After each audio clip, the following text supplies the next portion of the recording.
الله عليه وآله وسلم دسبئكين وألين اللهم صل على سيدنا محمد وعلى آله وصحبه وسلم. اللهم صل على حبيبنا محمد وعلى آله وصحبه وسلم.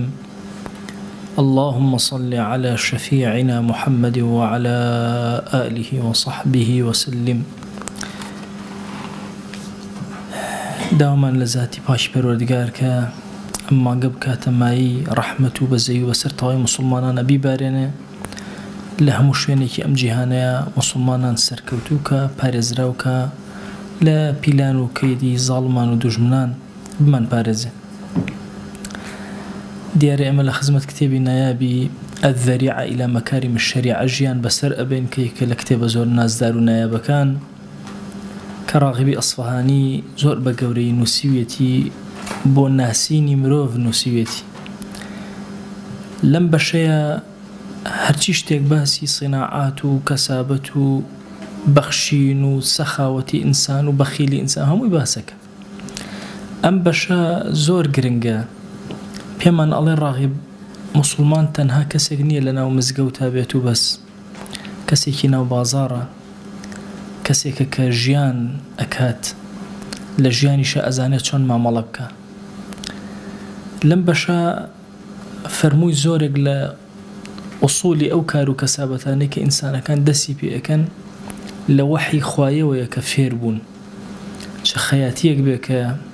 ئیدریس عەلەیهی السەلام فێریان ئەکا، چ زەراعەتێک بێ کە ئادەم عەلەیهی السەلام فێریان ئەکا وهاکەذا. ئەمڕۆ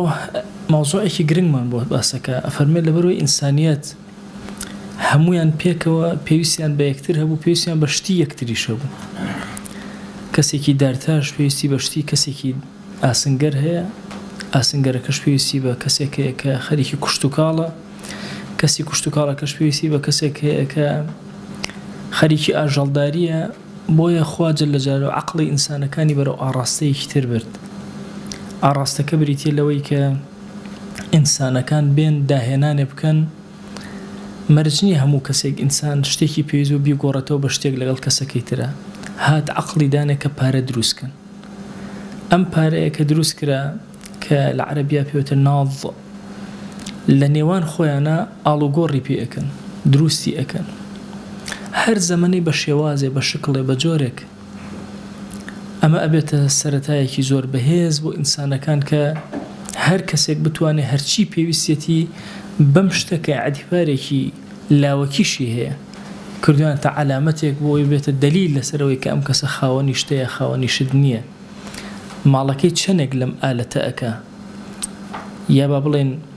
یەکەم جار مەسەلەن لە ئاڵتون بووە، لە زیو بووە، دینار لە ئاڵتون بووە، دواتریش درهەمەکان لە زیو بوون، خۆیان بۆ خۆیان قیمەتدار بوون، دواتر وردە وردە بووەتە هەندێک وەرەق. ئەم وەرەقانە هیچ قیمەتێکیان نییە، بەڵام بۆتە مایەی تەداول و مایەی کارپێکردن لە هەموو جیهانە، لە هەموو ئینسانیەتیشە.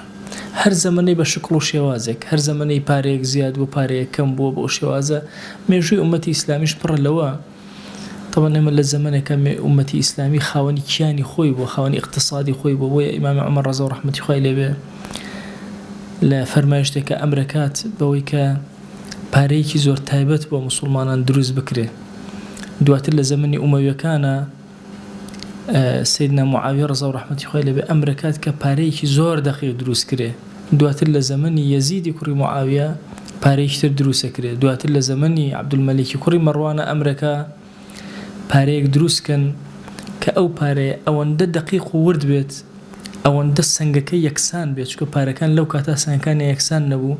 و مەنع ئەکا کە پارەی کافران و بێدینان بێتە ناوەوە، حتا وەکو ئەم پارەیە لە هەموو جیهانی ئیسلامیەوە کاری پێکرێ و لە دەرەوەی جیهانی ئیسلامیش ئەبێتە اقتصادێک بۆ هەموو جیهان. چۆن ئێستا دۆلار اقتصادە بۆ هەموو جیهان، دیناری ئومەتی ئیسلامی بووە اقتصادێک بۆ هەموو جیهان و کڕین و فرۆشتنی پێ ئەکرا. ئەفەرمێ ئەم پارەیە کەی بەشێکە لەوەی کە ئینسان لەسەر زەویە بتوانێت کارەکانی خۆی پێجێبەجێکە، بەرز ئەبێتەوە، هەندێک جار نزم ئەبێتەوە، گۆڕانکاری بەسەرایە ئینسانەکان لە بینیەکە ئەتوان ئاڵوگۆڕی پێ بکەن بۆتە هاوکار بۆیان. خوا جەل جەلالوهو ئەمە علامەتێکە لعلامتي قوري خوي كإنسان كان لسر رام كردو الراهناوة هتا وكو إنسان كان بتوان بس سهلتر أو كبيوستيان دزجيريان أبي ودسيان أك فرموي أنا حكما يكون فرموي أنا الدرهم حاكم صامت والعدل عدل ساكت وحكم من الله نافذ فرموي أنا الدرهماني كأيوة ابن أو باري كأيوة ابن حاكمك حكم أداب بيدنجي عدالة برباءك بهيمني حكمك لحكم كاني خو دستبر أكري لسر زويا همو خلقي كاري بيئك همو خلقي آلو غوري بيئك كاركاني بيئك أشي بريوه كوابو بويا للشريعة أقدي قد بدي خواجة لجا منعي كردو كإنسان بيت بارل لا يخوي قلب داته وكوكاته فرمي الذين يكنزون الذهب والفضة ولا ينفقونها أو كسانيك كنز أكن كو أكن وآلطون وزيو ورده ورده كو أكن لا يخويانو انفاقنا كان نايبخشن جوليتنا كان دواتر أما أبيت بلايكي زور قورة بسريانا ولا قيامتها نيوتشوان ولا وبشتياني بي داخل كريا يمي أمتي بيغمر صلى الله عليه وآله وسلم أبي زور هوشيار بين لمسألة مالا شون ما مالي بي أكين شون هالي أجرين همو ياساي خوي هي أفرمي حتى لفرمي اشتكى كبيغمر صلى الله عليه وآله وسلم أفرمي طبعا أو قابو قاچاخاني لألطون وزيو بن حرام إنسان بكاريان بينه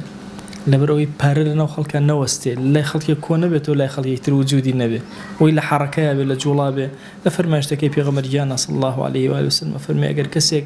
لأنه قابيك الزيوة اشتيكي خواردوا كأنما أمشتيك خواردوتي وآقر وكردوتي النوسكي لا أقري جهنم عذاب وعقابي بأدره آية أما عليك استهيل بردسي إما آية لروي الشريعة واشتيكي باشا اشتيكي خرابة هالي قرين يا هالي نقرين شي لي بكين طبعا القرآن بيروزا هردو طرفك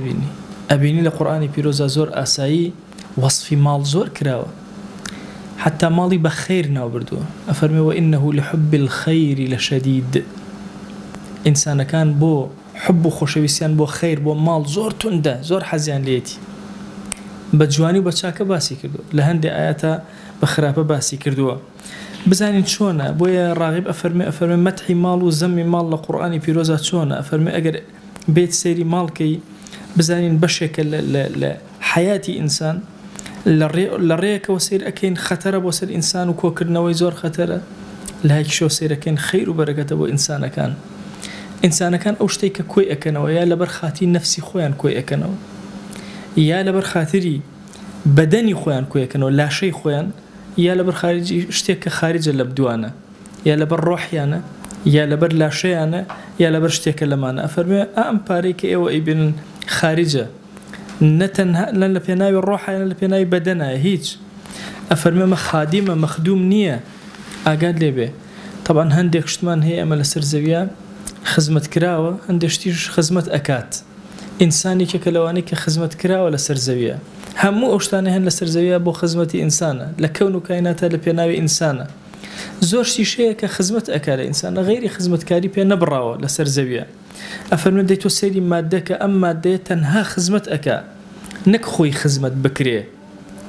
أفرمي بويا إنسان أبي أقاي لي إنسان خواردني بيويستا جلو برقو بوشاكي بيويستا بمالك ري كابو مال لبيناوي بدني إنساني شانية لبيناوي روحي إنساني شانية لبيناوي اشتكى لبيناوي إنسانة أتشي كراسيكي بيوكري لبريكي كراسك لبيناوي بدني إنسانة خواردنكي بي أخوي خواردنك لبيناوي بدني إنسانة صدقيكي بيكي لبيناوي روحي إنسانة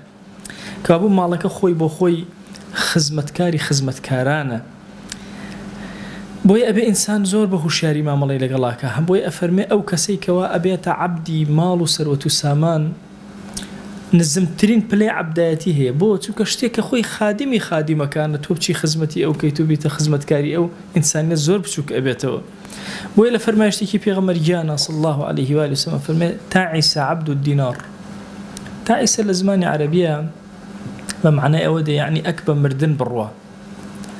أكملي بشكي وبسرها بكوي أو تعبيري بكين تياتشت أو كسيكوا عبداتي دينار أكا ألطون أكا عبداتي درهم الزيو أكا تعس عبد الخميصة أو كسي عبداتي جلو برقو بوشاكك الخميلة للروايتك أو كسي عبداتي أو فرشوشتانا أكا كداي أن يتو بسري أروات كشخي بيو أكا أفرمي تعس وانتكس دعاي لي أكا يخوا بمردن بشي بتياچون بشي بملشكان بشي بسرشوري بشي وإذا شيك فلن تقش يا فلن تقش أجر هاتو شيك بمعنى شوكة هاتو أجر شيكيك شوكيك دركيك تشوب شوينك بمقاش جنيه تدرو أو معنى كيتي يعني أجر بتشوك ترين زحمتي هات ده سيري الدعاء في غمرك صلى الله عليه وسلم أجر بتشوك ترين زحمتي هات الريلي قطارنا بلي درنس الزليل ببدسيو جاورته دركيك شيكة شوكية بشي بناو شوينك تونية تدرو بتشيد ليبكا في غمري خوا صلى الله عليه وسلم أبو شواز دعاءك لو كسيك بتعبدي دينار وعبدي درهم كوابو زور خطر إنسان لخودي دينار ودرهم تينك نزانه بوچی دروست کراوه لپیناوی چیه چه سودێکی هەیە چه زەرەرێکی هەیە ببێتە عەبدی دینار و عەبدی درهم زۆرن ئەو کەسانەی کە لێیان تێک ئەچێ دینار و درهم بۆ چییە بۆ خزمەتی ئینسانیەتە خۆیان ئەبنە عەبدێک لەبەردەم دینار و درهەمە و ئیتر شەو و ڕۆژیان تەنها خزمەتە بۆ دینار و درهم و هیچ شتێکی تر ناکەن للايكوا أم فرمايشت أبم شوازا فرمي آياتك بيروز ما نفرمي شيء فقلت استغفروا ربكم إنه كان غفارا يرسل السماء عليكم مدرارا ويمددكم بأموال وبنين هو استغفر الله كان خوان مالطان أداتي كابو مال شاك بلام أبي بزاني السنورة كيسونا آيات بيروزي تر أفرمي ولا تؤتوا السفهاء أموالكم التي جعل الله لكم قياما أو مالانيك أخوة كلية ماي وستاني أو إنسان كان ميدان دسي كسيكي سفيه هوا كابو مال شاك بوي نايدة دسي كسي سفيه كسي كتينا جيش تبع يان أفرمي لا تلهكم أموالكم ولا أولادكم عن ذكر الله مالو سرتو سامانا كانتان وأمانا واتان لأنك يان أولاد كانتان لذكري خوا دورتان خاتا وشيار بن لا يجزميك لا يمدحيك قديقة قرآن بيروز أدي يعني أفهم أيحسبون أنما نمدهم به من مال وبنين نسارع لهم في الخيرات بل لا يشعرون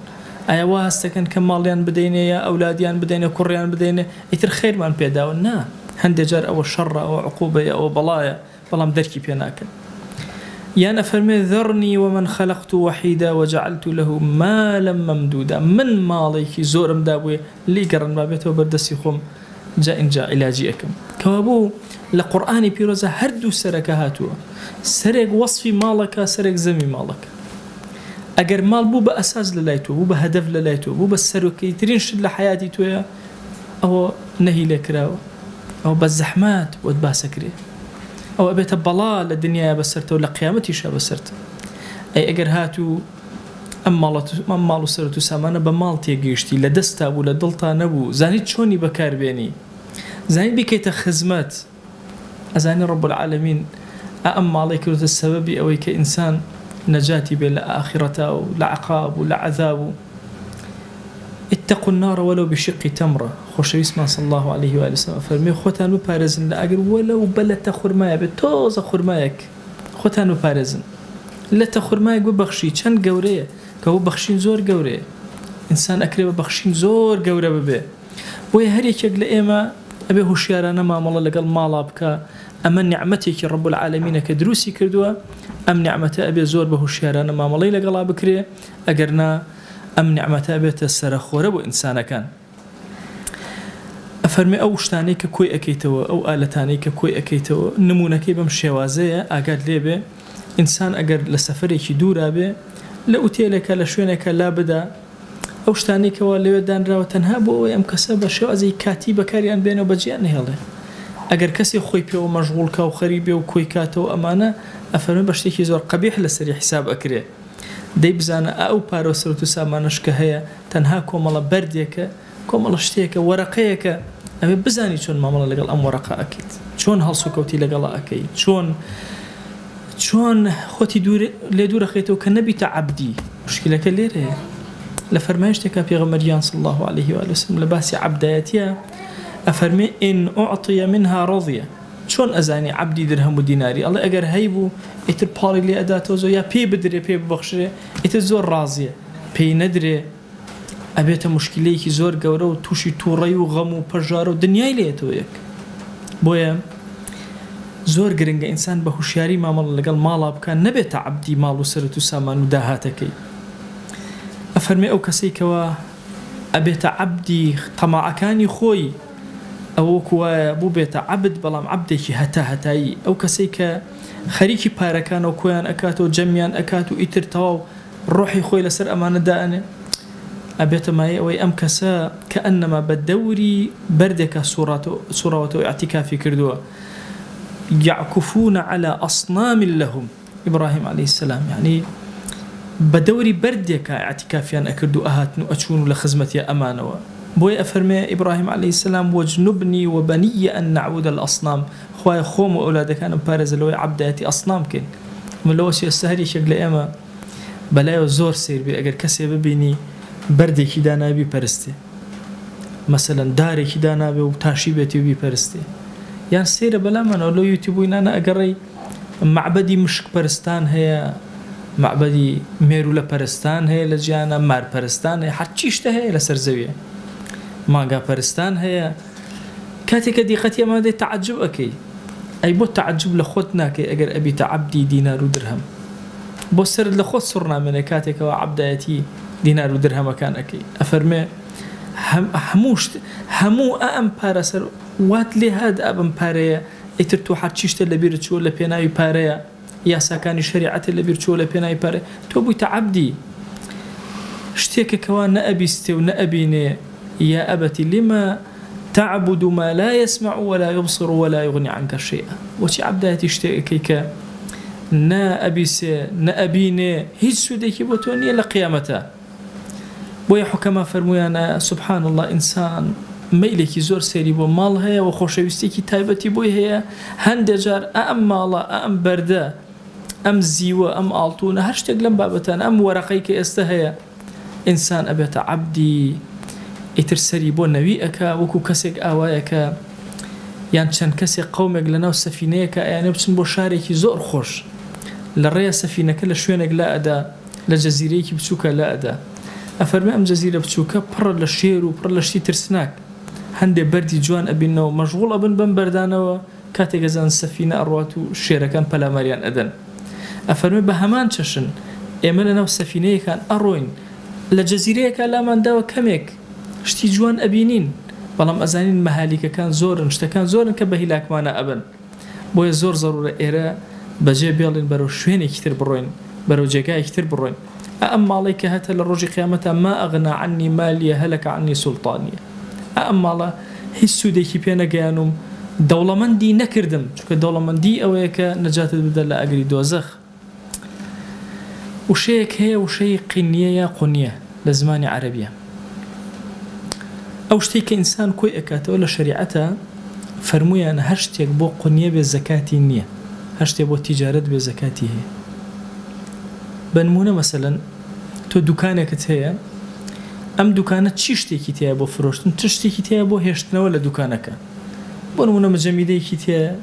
وا مجەمیدەیە نافرۆشی تۆ شتی ناو مجەمیدەکە ئەفرۆشی سوودی لێوە، یا کۆمەڵە ڕەفە تیا داناوە ڕەفەکان نافرۆشی، مێزێکە تیا داناوە بۆ مێزەکە نافرۆشرێ، کۆمپیوتەرەکە تیا دانا کۆمپیوتەرەکە نافرۆشرێ. ئەمانە حیساباتی دوکانەکەت بۆ دەرەکە، کاری دوکانەکەتە و ڕازانەوەی دوکانەکەتە. ئەمەی کە هی مانەوەیە لە ناو دوکانەکە، مانەوەیە لە ناو دوکانەکە زەکاتی تیانی، ئەوەی کە هی کڕین و فرۆشتنە حەڕەکە ئەکا زەکاتی تیە. بۆیە هەر شتێ لە حەیاتە عولەما فەرموویانە ئەمە قیاسە بۆ قونیە و بۆ هەڵگرتن بێ بۆ خۆت زەکاتی تیان نییە، بۆ کڕین و فرۆشتن بێ زەکاتی تیە. بۆ نمونە کەسێک زەویەکی هەیە بۆ خۆی نە بۆ کڕین و فرۆشتن، خانوویەکی هەیە بۆ خۆی، سیارێکی هەیە بۆ خۆی، هەر شتێک لەم بابەتانە زەکاتی تیان نییە چونکە بۆ خۆیەتی قونیە خۆیەتی. هەر شتێکیش بۆ ئەوە بێ کە کڕین و فرۆشتنی پێ بکەی زەکاتی تایە، مەهماکان بچووک بێ گەورە بێ هەر شێوازێ بێ. بۆیە کاتێک کە سیر ئەەکەی ئەم وشەی قونیەیە بەکاریە بۆ ماڵ لە زمانی عەرەبیە هەندێک جار قونیە بەکاربێن یا قینیە بە هەردوو شێوازەکە ئەخوێنرێتەوە کێشەی نییە. ئەم قونیەیە کە بەکارێت إنه هو أغنى وأقنى، كاتێک کە باسی رب العالمین ئەکا ئەوە دەوڵەمەندتان ئەکا ئەوە واتان لێ ئەکا کە بتوان ماڵ کۆ بکەنەوە ئەغنا و ئەقنایی لە مەزەبی ئیمامی ئەحمەدا فەرمێ ئەو ماڵی کە ئەیبەخشی لە زەکاتە ئەبێ مغنی بێ ئەبێ مقنی بێ واتە هەم کەسەکە دەوڵەمەند کە هەم کەسەکەەوە لێ بکە شتێکی کۆ کردبێتەوە نەترسێ سەیری مەعاشی ئەمڕۆ مەکەن مانگانێ و لە مانگانش تەجاوزی کردو لە ئومەتی ئیسلامیە عەطیەمان هەبووە زمانی ئیمامی عومەر عەطیە ساڵانە بوو مدەتی 6 مانگ و دوای کرا بە ساڵانە لە 1 ساڵە کامل حیاتی ئەو کەسە دابین ئەکرا مغنی و مقنی بوو کەسەکە ئەیتوانی پێی دەوڵەمەند بێ ئەشی توانی کۆی کاتەوە هەڵی گرێ بەشی ساڵەکەی بکا بە کاملی بۆیە عولەما فەرموویانە ئەو ماڵەی کەوا ئەبێتە قونیە بۆ ئینسان ئەو ماڵەیە کە کۆی ئەکاتەوە جەمی ئەکا بە مەبەستی ئەوەی کە ژیانی پێ بگوزەرێنێ نەک بە مەبەستی ئەوەی کە عیبادەتی بۆ بکە مەبەستی ئەوەی کە سەرفی کات لە حیاتی خۆیە نەک بە مەبەستی ئەوەی کۆی کاتەوە سەیری کات و جەمی کات و ڕقم زیاد کە چونکە ماڵ زیادی ڕقم زیادکردنە هیچ تر نییە هەر یەکێک لە ئێمە لەم دەرسەی ڕاغیبی ئەسفەهانیەوە ئەوە تێئەگەین ماڵ ئالەتێکی دووسەرە ئەکرێ بەهەشتی پێ بکڕێ ئەکرێ کەسەکە بەخۆی ماڵەوە خوا پەنامان بە لە دۆزەخە خۆی ببینێتەوە بۆیە ماڵ چەندێ نیعمەتە ئەوەنەش نیقمەت و خراپەکاری چەندێ باشە ئەوەنەش خراپ ئەوە تۆی مرۆڤی ئەم ماڵە بە چه شێوازێک و بە چه کەیفێتێک بەکارهێنیوە باری باشە بەکارهێنیا و باری خراپ بە باری باشە بەکارت هێنا ئەبێتە خەیر بۆ خۆت بۆ کۆمەلگا بۆ دەوروبەر بە باری خراپە بەکارت هێنا ئەبێتە بەڵام موسیبەت بەسەر خۆتەوە و ئەبێتە زوڵمێکی زۆر گەورە بەسەر کۆمەلگاوە بۆیە ڕاغیب ئەفەرمێ ئەو کەسەی کە ماڵ و دارایەکەی کۆ ئەکاتەوە جەمەکە وەکو وایە حاکمێکی زۆر عادلی خوای لەسەر زەویە حەبس کردووە سجن کردوێ سجنی کردبێ ناتوانێ ئەم کەسە حرەکە بکە ئەم ماڵە حرەکە بکە وی ڕەحمەتی خوا لە ئیمامی عوثمان بێ یەکێک لە سیاسەتەکانی ماڵی ئیمامی عوثمان زۆر حەزی کردو حرەکەی ماڵ دروست بێ وەلەو زەرریش کە هەندێک جار یا قازانجێکی زۆر کەم کە مهم ئەو بۆ حرەکەی ماڵ بەلایەوە گرنگتر بۆ لە خودی ماڵ لە خودی قازانجێکی زیاتر بۆیە لە فەرمایشتەکەی پرسیاری لێ ئەکەن تۆ چۆن دەوڵەمەند بووی ئەفەرمێ ئەجعل الرأس ڕەسەینی کاتێک کە هەرچ کاسبێکم کردووە تەنها یەک جۆرم نەکردو دوو جۆر کاسبیم کردووە ئەفەرمێ وەلا ئەزدەری ڕیبحان قەت ڕبحی کەم و قازانجی کەم بە کەم نەزانیوە ئەوە بەلای گرنگە بۆ بەلای ئیمامی عوثمانەوە ئەو بۆ کە حرەکە لە ماڵەکە هەبێت جوڵە لە ماڵەکە هەبێت بۆچی کەی لا یەکونە دوولەتەن بین الأغنیا ئەم ماڵە نەبێتە پشکێک و لای دەوڵەمەندەکان بمێنێتەوە و ئیتر حرەکە لە بازار و جوڵە لە حیاتە نەمێنێ بەڵکو ئەو جوڵەیە ئەبێتە مای بەرەکەت بۆ خاوەن ماڵ ئەبێتە مای بەرەکەت بۆ غەیری خاوەن ماڵ داوامان لە ذاتی پاکی پەروەردگار ڕەحمەت و بەزەی و کەڕەمی خۆی بەسەرمانە ببارێنێ خوای گیان لێت ئەپاڕێنەوە لێت ئەلاڵێنەوە ئەوەندە حەڵاڵمان بدەرێ محتاجی حەڕاممان مەکە یا ئەکرەم الأکرەمین يا ربي خويا داوات لي أكين بناوي جوان بصفتي برز باسمي عظمت لقرزاري رزقار مانكا توشي قرزاري من مكة توشي نهامتي من مكة سرشوري بردم إنسان كان من مكة زليلي بردم مروفا كان من مكة إلهي سر من برزك وان حلال من بدري خويا لمحتاجي درمانك خويا لد أبارين ولد ألالين ودل من آرامك مال من آرامك جيان من برك لآرامي روح من برك لأسودي